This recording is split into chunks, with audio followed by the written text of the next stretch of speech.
in the middle of the square, we have the obelisk. Maybe have you seen a portrait?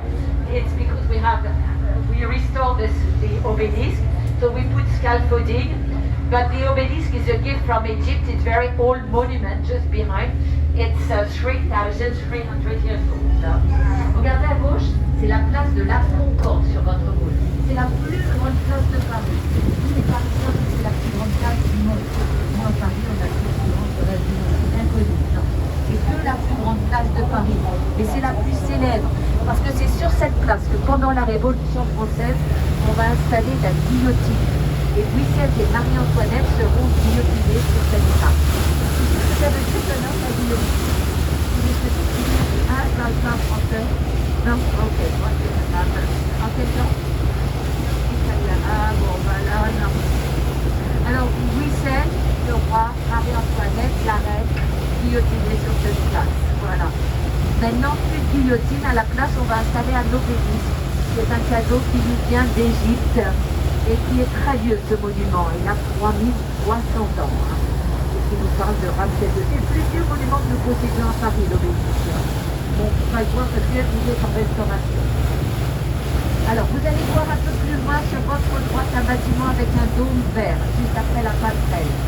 C'est l'hôtel de Sade, construit au XVIIIe siècle, qui abrite le musée de la Légion d'honneur. Ce bâtiment, il a servi de modèle à un bâtiment qui se trouve à Washington, D.C. Est-ce que vous savez de quel bâtiment je veux parler? À droite. Non? Look at on the right side, you see the building with a green dome. This is the Hôtel de Sade, built in the 18th century. This is today a museum, the Museum of the Legion of Honor. But you know, this building was a model of the building in Washington, D.C. Do you know which one? Non, personne ne sait. La Maison Blanche, the White House. Alors pourquoi la Maison Blanche? Tout simplement parce que Thomas Jefferson, qui était ambassadeur, il a vécu ici. Il a vu cette construction. Lorsqu'il est retourné aux États-Unis, il a demandé à ce qu'on s'inspire de ce type d'architecture pour construire la Maison Blanche. You know why it looks like the White House, even if the White House has double store?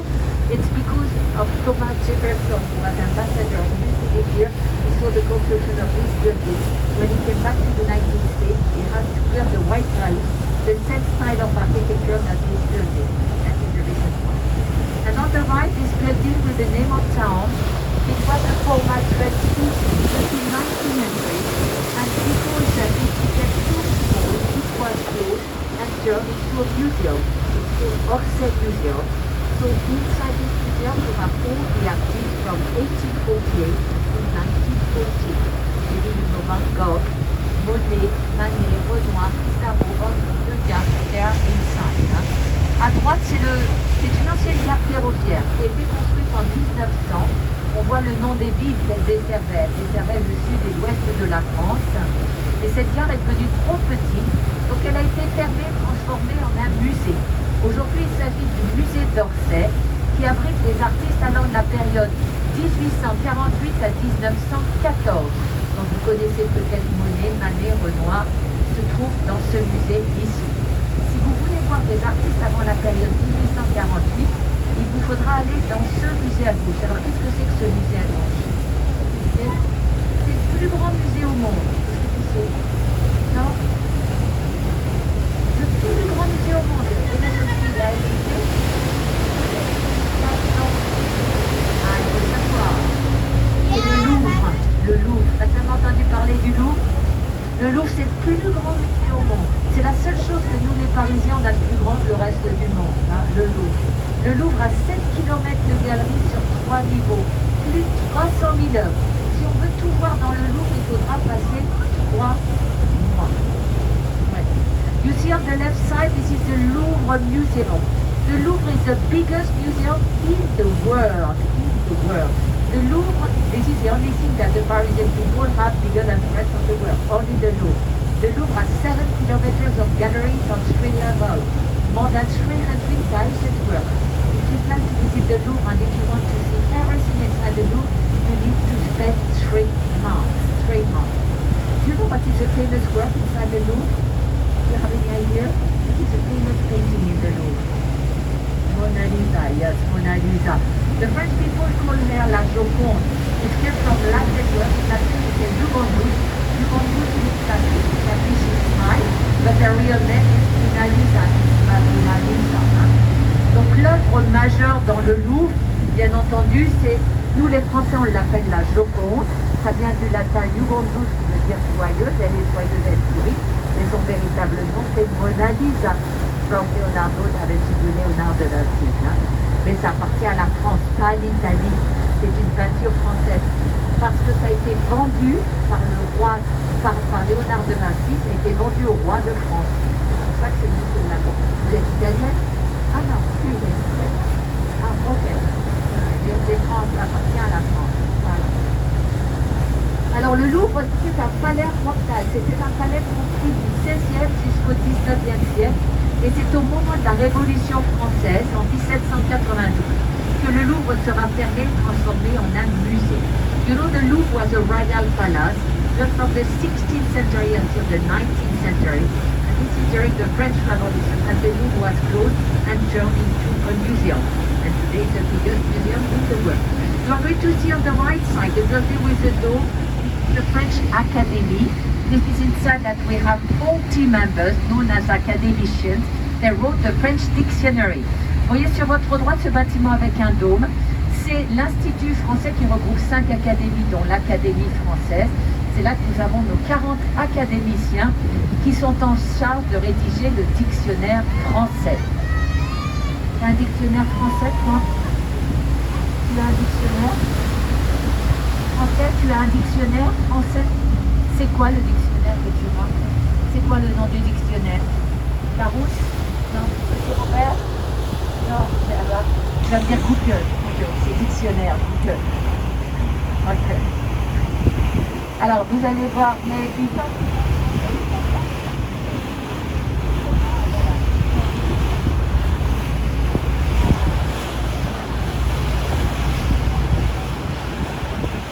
alors, regardez sur votre droite, les enfants, regarde, il y a le bateau des sapeurs-pompiers.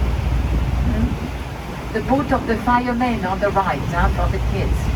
And for the ladies, if you come early in the morning, you can see the firemen, they are taking their shower early in the morning. Ouh là là. Ça c'est pour les jeunes filles. S'ils viennent tôt le matin, ils peuvent voir les sapeurs-pompiers qui prennent leur douche le matin. Alors, sur votre gauche, vous avez l'île de la Cité. C'est sur cette île qu'au IIIe siècle avant Jésus-Christ, une population qu'on appelle les Parisis s'est établie ici. C'est eux qui ont donné leur nom à la ville de Paris. On your left, this island, this is on this island that in the 3rd century before Jesus Christ, a population called Parisi people, they settled here. And this is the reason why we call the town Paris. And we come under the oldest bridge of Paris, 400 years old. On passe sous le plus vieux pont de Paris qui a plus de 400 ans. Mais ce pont, on l'appelle le pont Neuf.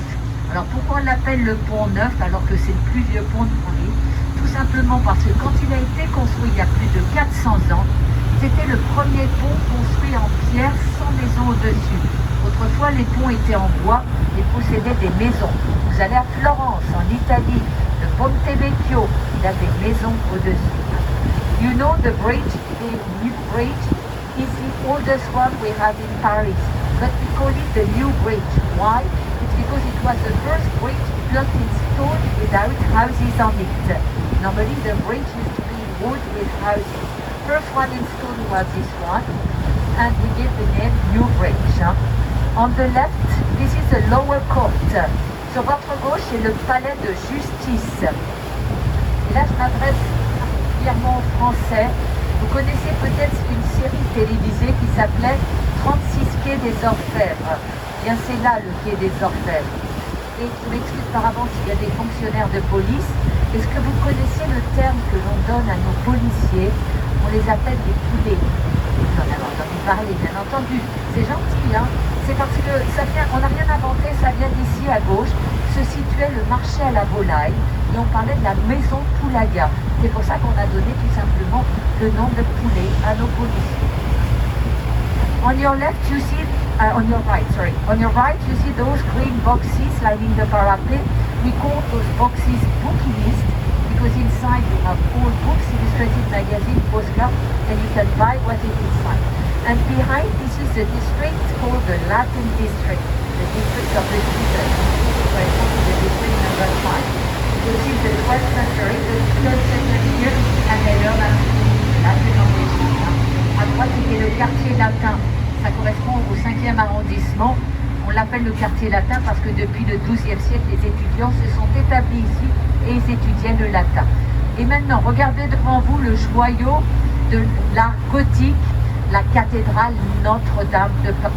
You have to watch in front of you the facade of the cathedral Notre-Dame, the most important monument for the Catholic in France. The cathedral was built in 1163 until 1345, almost 2 centuries of the cathedral. This is Gothic style. The Gothic was born here. This is the third monument built in Gothic. You know what's happened in 2019? The fire. The fire destroyed the roof. The fire collapsed. One part of the wall collapsed. So right now we are going to restore the cathedral. And we are going to restore the same way it was before the fire took place. This fire, it will be the 6th one because the 5th before were destroyed by a fire. And we will finish the works in 2024. It's still just before the Olympic Games. Are you going to participate to the Olympic Games? You look like a nature. Alors, à gauche, la cathédrale Notre-Dame. Donc, je vous rappelle, elle a été construite en 1163 à 1345. 2 siècles pour la construire. Elle est de style gothique. Le gothique est né ici, en Île-de-France. C'est le 3e monument construit en style gothique. Le premier étant au nord de Paris, la basilique Saint-Denis. Ici, c'est le 3e. Qu'est-ce qui s'est passé en 2019? Qu'est-ce qu'il y a eu ici? Je ne sais pas. Le feu. Le feu, il a détruit toute la flèche de la cathédrale. Le toit était, tu l'as vu à la télévision peut-être, le toit était complètement détruit. Une partie de la voûte s'est effondrée. Donc actuellement, on est en train de restaurer la cathédrale et on restaure à l'identique. On hésitait à refaire une charpente en béton ou en métal, mais non, on va la refaire en bois. Et on a déjà commencé à couper les arbres. Ce sont des arbres qui font 20 mètres de haut, ce sont des chênes, parce qu'il va falloir les assécher pendant au moins 1 an. Et une fois qu'on... Alors ce sont les compagnons du Tour de France qui vont, c'est une corporation qui va restaurer toute cette charpente. On va refaire une flèche. On espère terminer pour 2024. Parce que qu'est-ce qu'il va y avoir à Paris en 2024? Les Jeux Olympiques. Les Jeux Olympiques. Tu seras peut-être là pour faire les Jeux Olympiques. Alors c'est dans la cathédrale que va se dérouler le couronnement de Napoléon. Napoléon Bonaparte a été couronné empereur à l'intérieur de la cathédrale le 10 décembre 1804. You know, this is inside the cathedral that took place the coronation of Napoleon. Napoleon Bonaparte was crowned emperor the 2nd December 1804. Maybe you know the story, he crowned himself. Alors, you know, he crowned himself, Napoleon. Normally, this is the Pope. The Pope who put the crown on the head of the king. Napoleon said no to the Pope. He said, I don't want to get my power from the church. He said, I want to get my power from myself. That is the reason why Napoleon crowned himself. Vous savez pourquoi Napoléon, on dit qu'il s'est auto-proclamé empereur. Et il a dit au pape, je ne peux pas obtenir mon pouvoir de par l'Église. Il a dit, je veux l'obtenir de par moi-même. C'est pour ça qu'il s'est couronné lui-même. Et vous allez voir sur votre droite, à droite du pont, vous voyez un restaurant. C'est un des plus vieux restaurants de Paris qu'on appelle la Tour d'Argent. Et c'est là, si vous connaissez le dessin animé Ratatouille, Ratatouille travaille dans ce restaurant. You know about Ratatouille, This is inside this restaurant, one of the oldest restaurants we have in Paris called the Silver Tower, la Tour d'Argent. This is where Ratatouille, we work here. And just nearby, the statue you have in front of you, this is Sainte Geneviève, the patroness saint of the Parisian people. She liberated Paris in the 5th century from Attila the Hun. Alors, la statue que vous avez devant vous, on va la reprendre à droite, c'est la statue de Sainte Geneviève, la sainte patronne des Parisiens. Elle aurait protégé Paris de l'invasion de Attila et des Huns.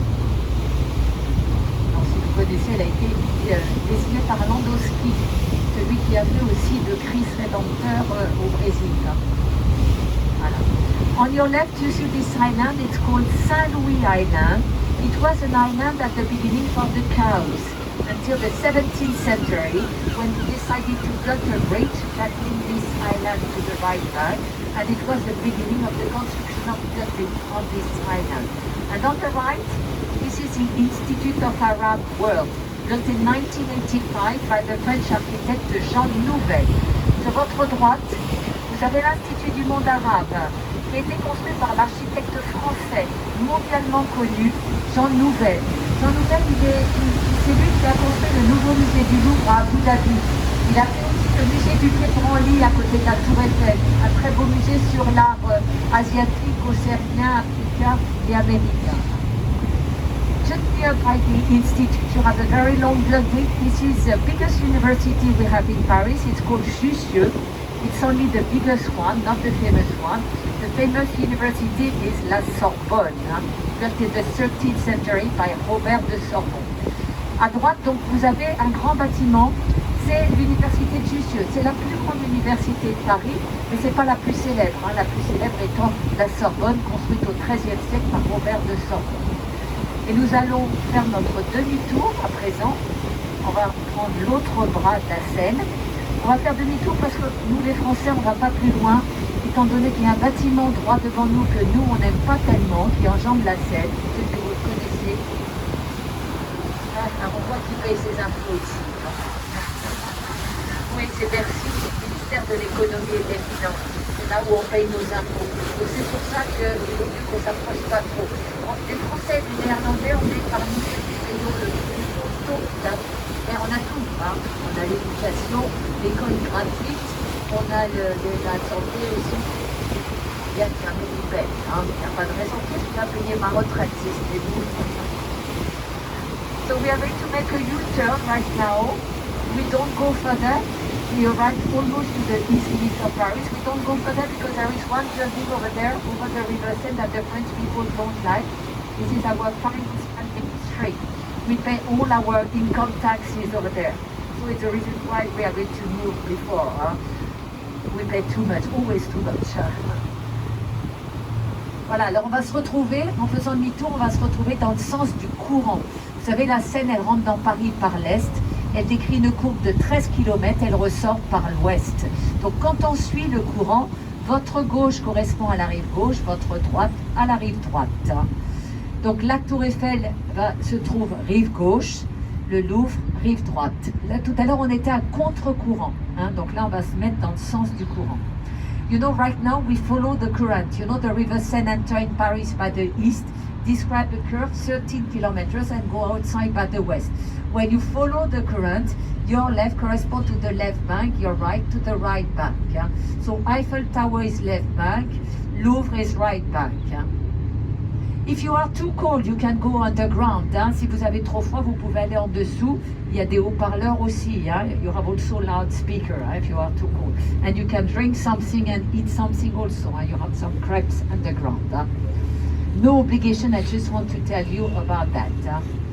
Alors, on va longer l'île Saint-Louis. L'île Saint-Louis, la prochaine île que vous allez voir, qu'on appelait aussi l'île aux vaches. Alors pourquoi on l'appelait l'île aux vaches? Tout simplement parce qu'on venait y faire paître ces vaches. Et ceci jusqu'au XVIIe siècle, date à laquelle on demande à Christophe Marie de construire un pont reliant la rive droite à cette île. Et ce sera le début de l'urbanisation de l'île.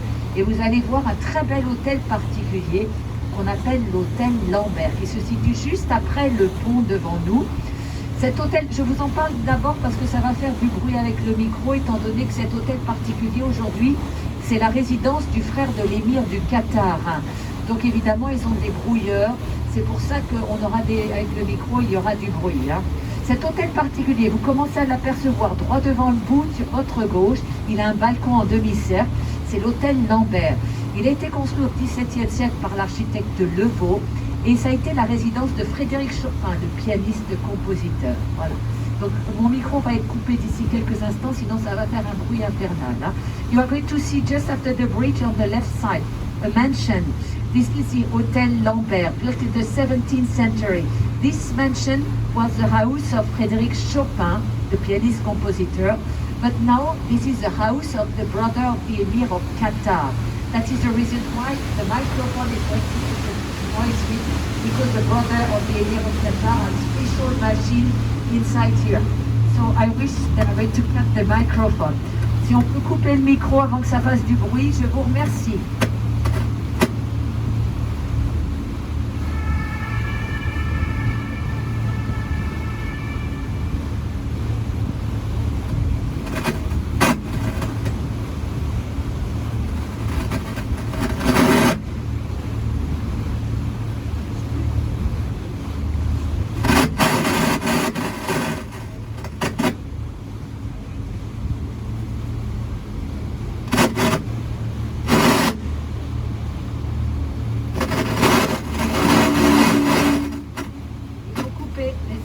Ça va passer. Why? It's because inside this mansion you have the brother of the Emir of Qatar, and he has special machine, so it's make interference. Voilà, c'est ça.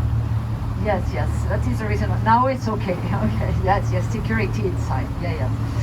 So this bridge in front of you, it's a miraculous bridge. You have to close your eyes and make a wish when we pass under the bridge. It's give you some wishes. Alors sous le pont que vous avez droit devant vous, un pont magique, il faut fermer les yeux et faire un vœu. Et le vœu se réalisera ou pas. Le pont Marie.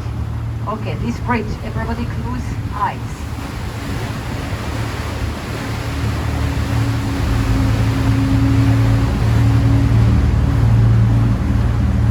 Voilà, on n'en profite pas pour dormir, les enfants. Alors peut-être que vous avez fait le vœu de manger une bonne glace. Bon, c'est peut-être pas de saison là, mais sur la gauche, sur l'île Saint-Louis, se trouve le meilleur glacier de Paris, qu'on appelle Bertillon. Ils ont plus d'une centaine de variétés de parfums différents. On your left, on this island, on the left side, you have the best ice creamer we have in Paris. It's called Bertillon. They have more than 100 different flavors of ice cream. And we are going to see one more time on the left the two towers of the Cathedral Notre Dame. Maybe you know the story, the Hunchback of Notre Dame, because written by Victor Hugo, it took place inside the Cathedral Notre Dame. It was written by Victor Hugo in 1831. Vous allez voir sur votre gauche, on va retrouver les deux tours de la cathédrale Notre-Dame, 69 mètres de haut. C'est dans cette cathédrale que s'est déroulée la fameuse histoire écrite par Victor Hugo, le bossu de Notre-Dame. Cette histoire écrite en 1831. Est-ce que tu connais Esmeralda, toi? Je suis sûre que tu connais l'histoire Quasimodo, Esmeralda. Non? Toi non plus? Alors ça a été, on l'a vu à Disney, sur Disney, il avait repris un dessin animé, mais sinon c'est un roman que tu liras certainement quand tu seras beaucoup plus grand, qui s'appelle Notre-Dame de Paris, qui a été écrit par Victor Hugo. Tu connais Victor Hugo? Oui, il a écrit Les Misérables aussi, Victor Hugo. Ouais. Ah, tu vois que tu connais, ton frère il connaît. À votre droite, vous avez l'hôtel de ville de Paris qui a été construit en 1871 à l'emplacement d'un hôtel de ville beaucoup plus ancien. You see on the right side, this building, this is the City Hall of Paris, built in 1871 on the site of the oldest one, who was destroyed by a fire in 1871. You know the mayor of Paris, Madame Anne Hidalgo, she lived here. Alors regardez la façade de toute lignée, là, devant il y a des arbres de Noël, des sapins de Noël, c'est magnifique. Hein. You know the mayor of Paris, Anne Hidalgo. Hein. So about the River Seine, you know it's forbidden to swim in the River Seine. It's forbidden because of the traffic of the boats, because of the current, but also because of the pollution. But you have to know that in 2024, for the Olympic Games, we will have a competition on the River Seine. Vous savez que c'est interdit de se baigner dans la Seine, bien entendu, c'est très dangereux. Très dangereux, les raisons à cause des bateaux, à cause du courant, mais aussi à cause de la pollution. Même si la pollution est beaucoup mieux, c'est largement amélioré depuis les années 70. Dans les années 70, on disait qu'il y avait une dizaine de variétés de poissons. Aujourd'hui, on en compte 30. Et il faut vous dire que les Jeux Olympiques, en 2024, eh bien, nous aurons une épreuve qui se déroulera dans la Seine pour les Jeux Olympiques. you are going to see on the left part, you are going to see a palace. It's called the Conciergerie. So this palace was built in the 13th century for the Capuchin kings. But it was, this is now the law court. That is the reason why of the micro also. Hein. Parce qu'il y a le palais de justice là aussi. C'est pour ça qu'il y a des sons avec le micro. Hein. Alors, ce palais, this palace was closed in the 16th century and transformed into a jail, prison. And Marie Antoinette, she spent 2 months in jail here when she go directly to the Concorde Square where she was beheaded. Now it's belong to the law court. Alors, à gauche, la conciergerie, c'est un palais royal construit au XIIIe siècle pour les rois capétiens. Ce palais va être fermé au XVIe siècle et transformé en une prison. Ça va être une belle prison parce qu'on passe d'un palais à une prison. Marie-Antoinette restera 2 mois enfermée dans cette prison. Lorsqu'elle va quitter la prison, ce sera pour être transférée directement sur la place de la Concorde où elle sera rapetissée. On va dire guillotinée. Voilà. On repasse sous le plus vieux pont de Paris. Pour rappeler le nom du plus vieux pont de Paris, on l'appelle le Pont Neuf. We pass one more time and then the oldest bridge of Paris called the New Bridge. This bridge was inaugurated by the King Henry IV. You are going to see on the left side the Queen statue of the King Henry IV. Regardez à gauche la statue équestre du roi Henri IV. Henri IV qui a inauguré le pont qu'on appelle aujourd'hui le Pont Neuf. Et on va retrouver le Louvre sur votre droite. Going back to the Louvre. Vous vous rappelez, je vous ai dit que le Louvre c'était le plus grand musée au monde, mais c'est le 3e plus important musée pour la section égyptienne. You know, the Louvre is the biggest museum in the world, but this is the 3rd most important museum in the world for the Egyptian